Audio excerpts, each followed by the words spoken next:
1절부터 26절까지의 말씀을 다 읽어야 되는데 부분의 말씀만 읽었습니다. 오늘 제목은 이렇게 잡아봤습니다. 축복의 그릇이다. 믿음의 성도가 다 축복의 그릇이 되시길 주의 이름으로 축원드립니다. 한 소년이 있었습니다. 아버지를 따라서 미국 이곳저곳을 떠돌아다니면서 살았습니다. 일정한 거처가 없어가지고 이곳에서 좀 지내다가 저곳으로 좀 옮기는 그러한 아버지와 아들이었습니다. 그러다 보니까 생활이 그렇게 평탄하지도 않았고 또 잠자리가 옮기니 불편했습니다. 근데 이 소년이 한 가지의 꿈을 가지고 있었습니다. 믿음은 바라는 것들의 실상이다. 어디에 등장하지? 성경 말씀에 등장합니다. 믿음은 바라는 것들의 실상이다. 우리 소녀가 떠돌이 다니는 생활을 했지만 이 말씀을 부여잡고 생활했다라는 겁니다. 그래서 이 꿈을 가지고 살았습니다. 드디어 이 아버지의 아들이 더 이상 떠돌이 생활을 마감하게 됐습니다. 1924년에 달라스에 큰 호텔을 세우고 그 호텔은 세계를 향하여서 뻗어나갈 수 있었다라는 겁니다. 이 소녀가 누구이냐? 그 유명한 힐튼 호텔의 창업자 골드라 힐튼이라는 사람이었다. 이 소녀는 꿈을 가지고 있어. 믿음은 바라는 것들의 실상이라는 꿈을 가지고 있었어요. 즉 축복의 그릇을 가지고 살아나갈 때 하나님께서 그에게 축복을 부어주셨다라는 겁니다. 하나님께서는 지금도 당신의 뜻을 성취하기 위해서 당신의 영광을 받기 위하여서 당신의 계획을 이루기 위하여서 누구를 사용할까? 누구를 통해서 역사할까? 누구를 통해서 그 축복을 나누어 줄까? 하나님은 찾고 계신다라는 것. 여러분이 그 사람이 되시기를 주의 이름으로 축원드립니다. 오늘 본문에 보면 예수님께서 승천하시고 난 이후의 일을 기록해 주고 있습니다. 예수님이 승천하시고 제자들이 무엇을 했습니까? 어떤 일이 일어났습니까? 오늘 이 말씀을 통해서 우리는 깊이 한번 기억하시기를 바랍니다. 예수님이 승천한 이후에 12명의 제자들이 마가의 다락방에 10일 동안 함께 있었습니다. 뭐 했습니까? 서로 기도했다라고 말씀합니다. 그러니까 10일 동안 서로 합숙했다라는 겁니다. 120명의 성도들이 10일이 지난 이후에 거기에 놀라운 기적의 역사가 일어났습니다. 첫 번째 보니까 120명의 성도들이 뭘 받았습니까? 성령을 받았다. 성령을 받았는데 그냥 10% 받았느냐? 100이라고 했을 때 100%를 다 성령 충만하게 받았다. 두 번째 어떤 일이 있었습니까? 다 방언하기를 시작했다. 새로운 언어로 하나님과 교제하게 됐다라는 겁니다. 세 번째 사건이 일어났습니다. 그죠? 성령 충만하고 방언의 말씀을 하고 세 번째로 기적이 일어났는데 어떤 기적이 일어났습니까? 복음을 증거하는 기적의 역사가 일어났다. 여러분 오늘 이 자리에 참석한 우리 모두는 축복받는 그릇이 되시기를 바랍니다. 그 그릇에 대해서 하나님 앞에 영광 올려드리는 심령이 되시길 주의 이름으로 축원드립니다. 어떤 자가 어떤 성도가 축복의 그릇이 될 수가 있을까? 오늘 본문을 유심히 살펴보니까 세 가지의 말씀을 우리에게 던져주고 있습니다. 어떤 사람이 축복의 그릇이 될 수가 있을까? 첫 번째로 보니까 말씀에 순종하는 사람이다라는 겁니다. 12절부터 14절까지의 말씀에 보니까 하나님 말씀, 예수 그리스도의 말씀에 순종하는 자는 축복의 그릇이 될 수 있다라는 겁니다. 사도행전 1장 4절 5절에 보니까 예루살렘을 떠나지 말고 내게 들은 바 아버지 약속하신 것을 기다리라. 요한은 물로 세례를 받았으나 너희는 맨날에 못되어 성령으로 세례를 받으리라 하고 말씀합니다. 누가복음 24장에 보니까 볼지어다 내가 내 아버지의 약속하신 것을 너에게 보리니니 너희는 이로부터 능력을 힘입을 때까지 이 성에 유하라 하고 말씀해 주고 있습니다. 즉 예수님의 마지막 부탁이 있었는데 그 부탁은 뭐였느냐? 성령을 받으라 하고 말씀하죠. 그래서 예수님이 승천한 이후에 120명의 성도들이 마가의 다락방에 10일을 넘도록 기도하니 그곳에 성령이 충만히 임재했다라는 겁니다. 누가복음 24장 52절에 보니까 저희가 그에게 경배하고 큰 기쁨으로 예루살렘에 올라와 늘 성전에 있어 하나님을 찬송하니라 라고 말씀해 주고 있습니다. 주님의 명령에 따라 순종하니 기쁨이 넘쳤다. 하나님의 말씀에 순종하니 기쁨이 넘쳤다라는 겁니다. 여자들과 예수의 모친 마리아와 예수의 아우들로 더불어 마음을 같이하고 전혀 기도에 힘썼더라. 하고 말씀. 그죠? 예수, 여자들, 모친, 아우들, 또 믿음의 성도들이 같이하여 전혀의 기도에 힘썼더라. 라고 말씀. 이것은 끈질기게 기도했다라는 겁니다. 포기하지 않고 기도했다라는 겁니다. 응답 받을 때까지 기도했다라는 겁니다. 간절히 기도했다라는 겁니다. 사랑하는 성도 여러분, 하나님의 축복의 그릇이 되기를 원하신다라면 전혀 기도에 힘쓴 자가 되시기를 주의 이름으로 축원드립니다. 끈기 있게 간절하게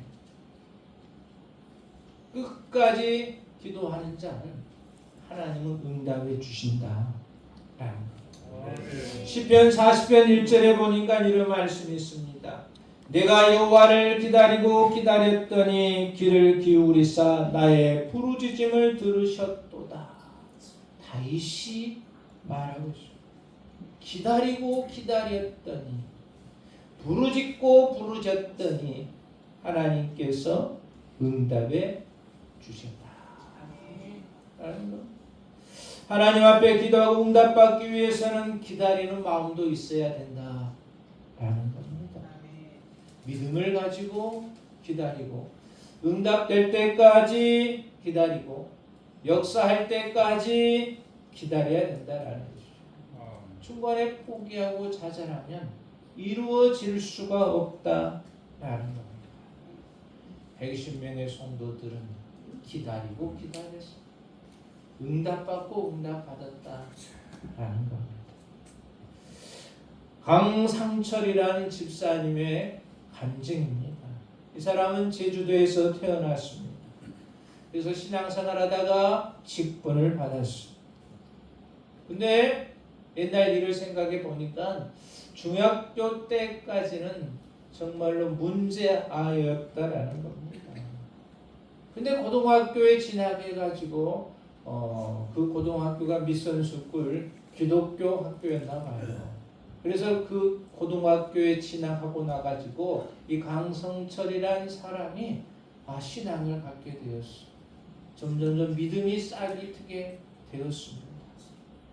그래서 기도 모임에서 성령을 받게 되었습니다. 그리고 고백했어요. 야, 나 예수 믿어야지. 완전히 예수 믿어야지 생각을 하게 되었어요. 고등학교를 졸업하고 대학교를 졸업하고 나서 저 일본으로 진출을 했다라는 겁니다. 큰 꿈을 가지고 대학교를 졸업하고 일본에 갔어요. 어느 회사에 취직을 했어요. 그래서 일본에 갔는데 거기서도 나름대로 신앙생활을 하려고 했는데 막 직장 상사가 이렇게 무슨 그러냐 그래서 신앙생활을 못하도록 한다는 거예요. 주일날도 예배드리러 가려면 일감을 줘가지고 일을 해서 주일을 지키지 못하다. 직장 내에서 좀 휴식 시간에 하나님의 말씀을 좀 묵상하려고 하면 그렇지 말라고 책망을 주고, 그렇지만 그 과정 속에서도 강성철이란 사람은 시편 37편 7절의 말씀을 마음속에 늘 간직했다라고 합니다. 이 말씀입니다. 여호와 앞에 잠잠하고 참아 기다리라. 자기 길이 형통하며 악한 꾀를 이룰 자를 인하여 불평하여 말지어다. 참고 기다리라. 악한 자가 나를 이어갈지라도 불평하지 말고 기다리라 라는 것입니다. 그래서 너무 힘들고 어려워가지고 일본에서 직장을 때려치고 고향으로 돌아왔습니다. 고향이 어디라고 그랬죠? 제주도였어요. 그래서 제주도 다시 고향으로 와가지고 하나님께 기도했습니다. 하나님, 제가 고향에 돌아왔는데 이 고향에서 뭘 해야 하나님께 영광을 올려드릴 수 있겠습니까? 라는 것입니다. 그래서 나름대로 기도하면서 이렇게 생각을 해봤겠죠. 근데 기도하면 하나님께서 승마장을 사라. 승마장을 사라는 겁니다. 근데 강청철이가 돈 있어야지 승마장을 살 수 있을 거 아니에요. 근데 기도하면 하나님, 내가 뭘 해서 하나님께 영광을 올려드릴까요? 성철아, 승마장을 사라. 그래가지고 한번 후 둘러봤어요. 승마장 몇 군데. 근데 돈이 없어가지고 못 사겠다. 근데 한 군데 둘러보니까 꼭 마음에 들었어요. 승마장. 근데 거기도 역시 너무 비싸가지고 포기했어요. 근데 며칠 있다가 강성철이가 마음에 드는 승마장에 일이 일어났는데 무슨 일이 일어났을까요? 불이 나버렸네. 그 승마장. 하나님 불로 역상해가지고 그 승마장이 불나버렸어요. 근데 고가의 승마장에 불이 났으니 무슨 값으로 내놨겠습니까? 헐값. 그래가지고 그 헐값에 꼭 맞는 대출을 강성철이가 대출받아서 그 승마장을 구입할 수가 있었다. 그냥 불났으니까 이 강성철이가 이제 혼자 막 중노동을 했지 않습니까? 깨끗이 승마장을 수리해가지고 승마 공연장으로 만들었다는 겁니다. 할렐루야. 말을 훈련시켜가지고 승마 공연장을 만들었어요. 오래된 이야기죠. 이 공연장을 만들어 놓으니까 제주도로 많은 신혼부부가 그때 왔다고 그래요. 신혼부부가 와가지고 승마 공연장에 공연을 보고 또 승마를 이렇게 타고 그래가지고 돈을 많이 벌었겠어 못 벌었겠어? 돈을 많이 벌었어. 돈 번 일부분을 하나님 앞에 선교헌금으로 드렸다라는 겁니다. 그리고 집사로 직분을 받고 교회에 충성스러운 직분자가 되었다라는 겁니다. 사랑하는 성도 여러분, 만사는 다 때가 있습니다. 결코 낙심자잘하지 마시기를 바랍니다. 끝까지 하나님 말씀 부여잡고 살아갈 때에 하나님께서 형통의 길로 인도하신다라는 겁니다. 오늘 등장하는 본문의 믿음의 성도들이 끝까지 인내하고 말씀을 부여잡고 지낼 때 성령의 충만함을 힘입었다라는 겁니다. 말씀을 끝까지 부여잡고 사랑할 때 하나님께서 그 사업장을 일으켜 세워주셨다라는 겁니다. 축복의 그릇은 어떤 사람이냐? 말씀을 끝까지 부여잡고 순종할 때 하나님께서는 이루어 가신다라는 겁니다. 두 번째 오늘 말씀을 통해서 축복의 그릇은 어떤 사람이냐 15절부터 20절까지의 말씀을 읽어야 되는데 요약하면 그렇습니다. 불신과 두려움을 제거해야만이 축복의 그릇이 될 수 있다. 그들이 합심 기도를 며칠 동안 했다겠습니까? 12일 동안 12일 이상 했던 걸로 기억돼요. 그들이 열심으로 합심해서 12일 동안 기도하니 성령이 충만히 임했다. 그리고 더 방언을 하고 그리고 더 복음을 증거하는 전도자가 되었다라고 말씀했죠. 자, 이런 역사가 일어났는데 베드로 사도도 역시 성령의 충만이 임하고 또한 방언을 하고 복음의 말씀을 증거하게 되었지 않습니까? 그때 심령 속에 두려움이 왔어요. 불신이 왔어요. 네가 가룟 유다처럼 배신하면 어떻게 될까? 그런 두려움이 불신이 찾아왔다. 우리도 마찬가지입니다. 성령의 충만함을 받고도 정말로 믿음 생활 잘하고 계시는 분이 계시지만 또 간혹가다 여러 가지 것들로 인하여 넘어질 수도 있다라는 겁니다. 우리의 심령 속에 불신을 다 제거하시기를 바랍니다. 두려움을 다 제거하시기를 바랍니다. 두려움과 불신은 하나님이 주시는 것이 아니고 악한 것이 주시는 것이다. 잠시 잠깐 그들이 성령의 충만함을 입었는데 이러한 일들이 마음속에 왔어요. 다 제거했습니다. 그러니 그들이 담대하게 복음을 증거할 수가 있었다. 한 예로 본 구약에 등장합니다. 하나님께서 분명히 출애굽시키시고 이스라엘 백성들에게 젖과 꿀이 흐른 가나안 땅을 주시겠다라고 약속을 했습니다. 근데 그 약속을 믿는 사람이 있었습니다. 여호수아와 갈렙은 믿었어요. 그렇지만 다른 10 족속의 우두머리는 불신했습니다. 두려워했습니다. 그 땅에는 우리보다 키가 크고 체격이 왕성한 이들이 있어서 결코 우리가 그들을 무너뜨릴 수가 없고 점령할 수가 없습니다. 불신했습니다. 두려워했습니다. 그렇지만 여호수아와 갈렙은 하나님의 약속의 말씀을 믿고 진행해 나가지 않습니다. 사랑하는 성도 여러분, 성령 충만하는 가정 속에서 이러한 것들이 염습에 올 때 예수의 이름으로 명하여 물리치시기를 주의 이름으로 축원드립니다.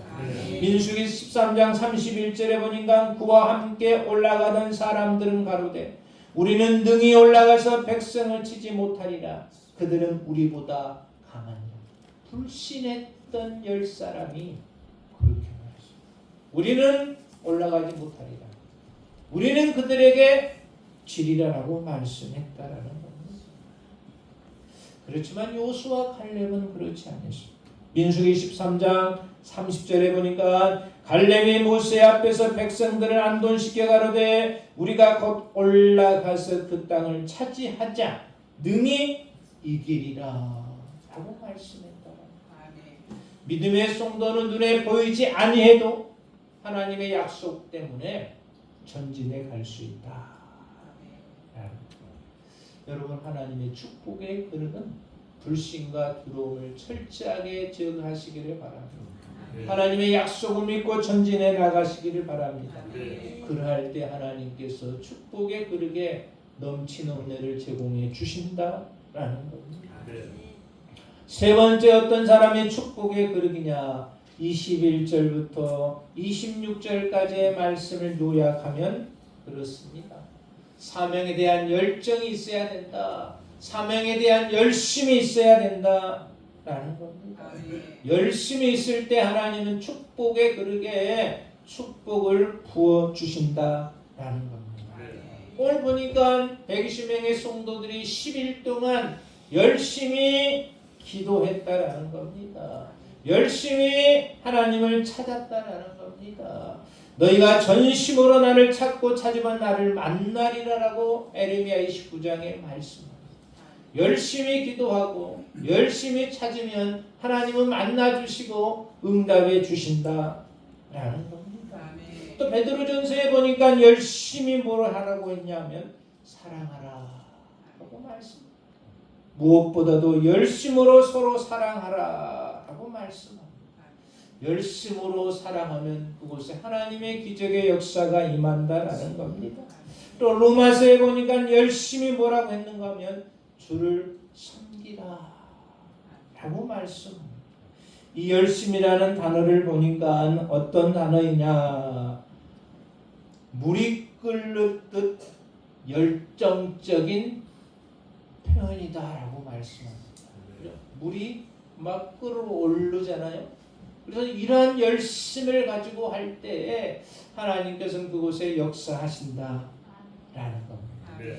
여러분 신앙생활도 기도생활도 봉사생활도 물이 끓는 것처럼 식지 않고 날마다 팔팔 끓어오르는 열심을 지니시기를 주의 이름으로 축원드립니다. 네. 이들이 그리했다라는 겁니다.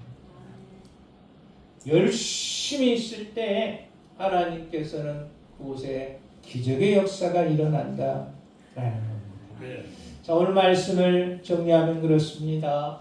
우리 모두는 축복의 그릇이 되시기를 주의 이름으로 축원드립니다. 네. 한 주간 성회가 치러질 때 하나님의 말씀을 순종하고 행하는 귀한 심령이 되시기를 바랍니다. 네. 우리의 불신과 두려움을 철저하게 제거하시기를 바랍니다. 네. 또한 주신 사명 열정적으로 열심으로 사역하여서 축복의 그릇이 차고 넘치는 생이 되시기를 주의 이름으로 축원드립니다. 네. 사랑과 은혜가 많으신 하나님 아버지, 오늘 예수님께서 승천한 이후에 120명의 성도들이 마가의 다락방에 모여서 열심으로 기도했습니다.